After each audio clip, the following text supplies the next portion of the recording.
What's up? Bailey here. And for those who don't know me, I'm a virtual assistant, OBM, and mentor for people who want to start their own virtual assistant business. I left my toxic 9-to-5 4 years ago, and since then have built a business that I'm proud of, that provides me the freedom that I desire, and that pays the bills to boot. And I'm here to show you how you can do it too. Pinterest is such a unique platform that not a lot of people think about marketing on, but it is a marketing goldmine for certain businesses. There are over 400 million monthly active users, and it continues to grow as more and more people realize how essential this platform is for their business, along with everyday use. When most people think of Pinterest, they might think of recipes, DIY projects, decor ideas, and inspirational quotes, but there is much more to it than that. And if getting views to your website, sending traffic to a different platform, or growing your email list are goals for this year, then you need to stick around. Before we get too far into this video, one of the most important things about Pinterest is that you have a lot of content to pin. This isn't the type of platform that appreciates one post every week or two. You need to be posting multiple times a day, and you should be creating fresh content every week. The businesses that do the best on this platform are bloggers or businesses with blogs, e-commerce, lifestyle, digital products or services, home decor, DIY, crafts, educational businesses, along with so many more. Chances are your business can be successful on Pinterest if you have the right tools and can create the right content. Don't worry if you don't have a lot of content now. Starting a blog is very easy. It's also one of the easiest ways to have enough content to use on Pinterest. Not to mention, it will also help with all other social media channels as well. If I haven't convinced you to start using Pinterest for marketing yet, I'm sure you will by the end of this video. It really is an underutilized platform. One of the best parts about Pinterest is that they don't try to keep you on their platform. They actually have a URL that you should always be using to take you to an external website. This should always be either your website or somewhere that belongs to your business. This is also a great place to be if you hate being on camera, making videos, or wanting to show up with personality or in a personal way. Your pins never have to show your face. They can be created, and all of the pin strategy can be completed without anyone knowing who is behind it. While I don't necessarily recommend becoming a ghost, it is possible and it is a benefit for a lot of people who are camera shy. The shelf life of your pins are different than a post that would be on Facebook or Instagram that has to hit the algorithm right when it's posted in order to be successful most of the time. Pinterest content can live on your boards for days, months, even years before it gets rediscovered and has an entire new life online. Never delete pins that didn't perform well at the beginning, because you never know when they'll get discovered. Now that we know a few benefits of Pinterest, let's dive into understanding the algorithm and what Pinterest likes. Think of Pinterest as a search engine like Google. You don't need to come up with clever captions or use a bunch of emojis. Keywords are important on Pinterest. Adding in keywords that would show up in a search, up to 200 characters, is key. You can also add in one quick sentence in the description about what they're looking at. This will also help with the SEO. The demographics on Pinterest are mainly women, with 70% of users being women, and most access Pinterest through their phone, which means you want to optimize your pins to be appealing to women and to fit well with the mobile Pinterest app. Now, if your ideal client is male, then Pinterest might not be the best platform for you. Sure, someone will see it, but you might have a better chance at getting in front of your ideal clients elsewhere.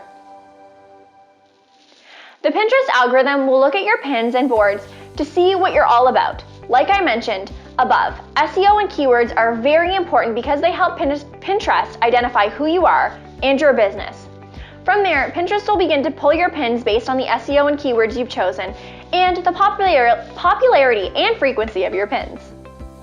But like I mentioned, some older pins can make a reappearance, and you can also repin them at a later date. I'll talk about that a bit more when we get into the anatomy of a perfect pin soon. I'd like to take a minute to ask you to hit the like button for the YouTube algorithm. It only takes a second and would help me out tremendously. Thank you. I really appreciate it. Now, let's get into the anatomy of a perfect pin. For starters, the pin should always follow the 2:3 ratio. Pinterest doesn't like square pins. Longer pins are okay, but the 2:3 ratio is a sweet spot. Like many platforms, they are also moving towards video pins, but that doesn't mean you have to show up on video on Pinterest. You can animate your pin or create a video with graphics instead. Think outside the box on this one, but make sure the video is clear and high quality no matter what you choose to do. Your pins should be simple and eye-catching. They don't have to be cluttered, and there should be no more than 5 to 7 words on the title. Instead, use arrows or icons to indicate where they should go or what they should do. There are millions of pins on Pinterest, and you want them to stop and look at yours. Make sure that you're using your brand colors and the same templates or styles so that people begin to recognize your pins. You should also have your website or a social media handle at the bottom to gain more recognition or traction to other profiles. Another benefit is that you can create multiple pins for the same piece of content. They just need to be visually different, or Pinterest will be able to tell. You can create 7 to 10 different Pinterest templates and use them all for one piece of content spread over days, weeks, or months. That's a great lifespan for content, and it barely took any time. The best performing pins are actionable, problem-solving, or inspirational. Tell people what you want to do or what they will accomplish by clicking on that pin. Make sure the title is inspiring or life-changing for them. If your pins are visually appealing and actionable, they will be unstoppable. There are a few tools that help out with Pinterest as well, so that you don't have to go and post multiple pins multiple times a day. TAILWIND is the best tool to use in conjunction with Pinterest, as it allows you to create a pin schedule and to schedule your pins in advance. If you need inspiration, it also has a pin generator. However, I recommend CANVA for all pin creation. They have thousands and thousands of templates for all brands.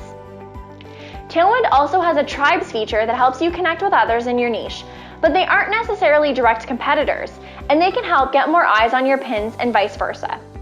It will help you populate your boards, generate consistent content, and keep you on top of the algorithm. It also helps you stay consistent with your content and posting, being able to plan it out in advance.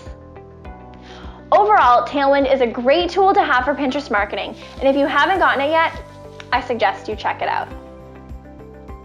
Finally, like with other platforms, you can also go the paid ads route if you want to speed up your growth, pin performance, or your goals for the year. Pinterest ads are usually quite affordable compared to other platforms and can really boost your pins and help with traffic. But one thing I would recommend before going the paid ads route is making sure that you have pins that are performing well and that are resonating with people. If your pins aren't resonating, you won't get as much out of paid ads. Now, Pinterest can be a bit of work to set up at the beginning, but once you have it down, you will spend less than an hour a week on your Pinterest strategy. And for the impact that it can make on your business, it's definitely a good trade-off. If you enjoyed this video, then please hit the subscribe button below, smash that like button, and don't forget about the notification bell, which allows you to be the first to know when I post a new video.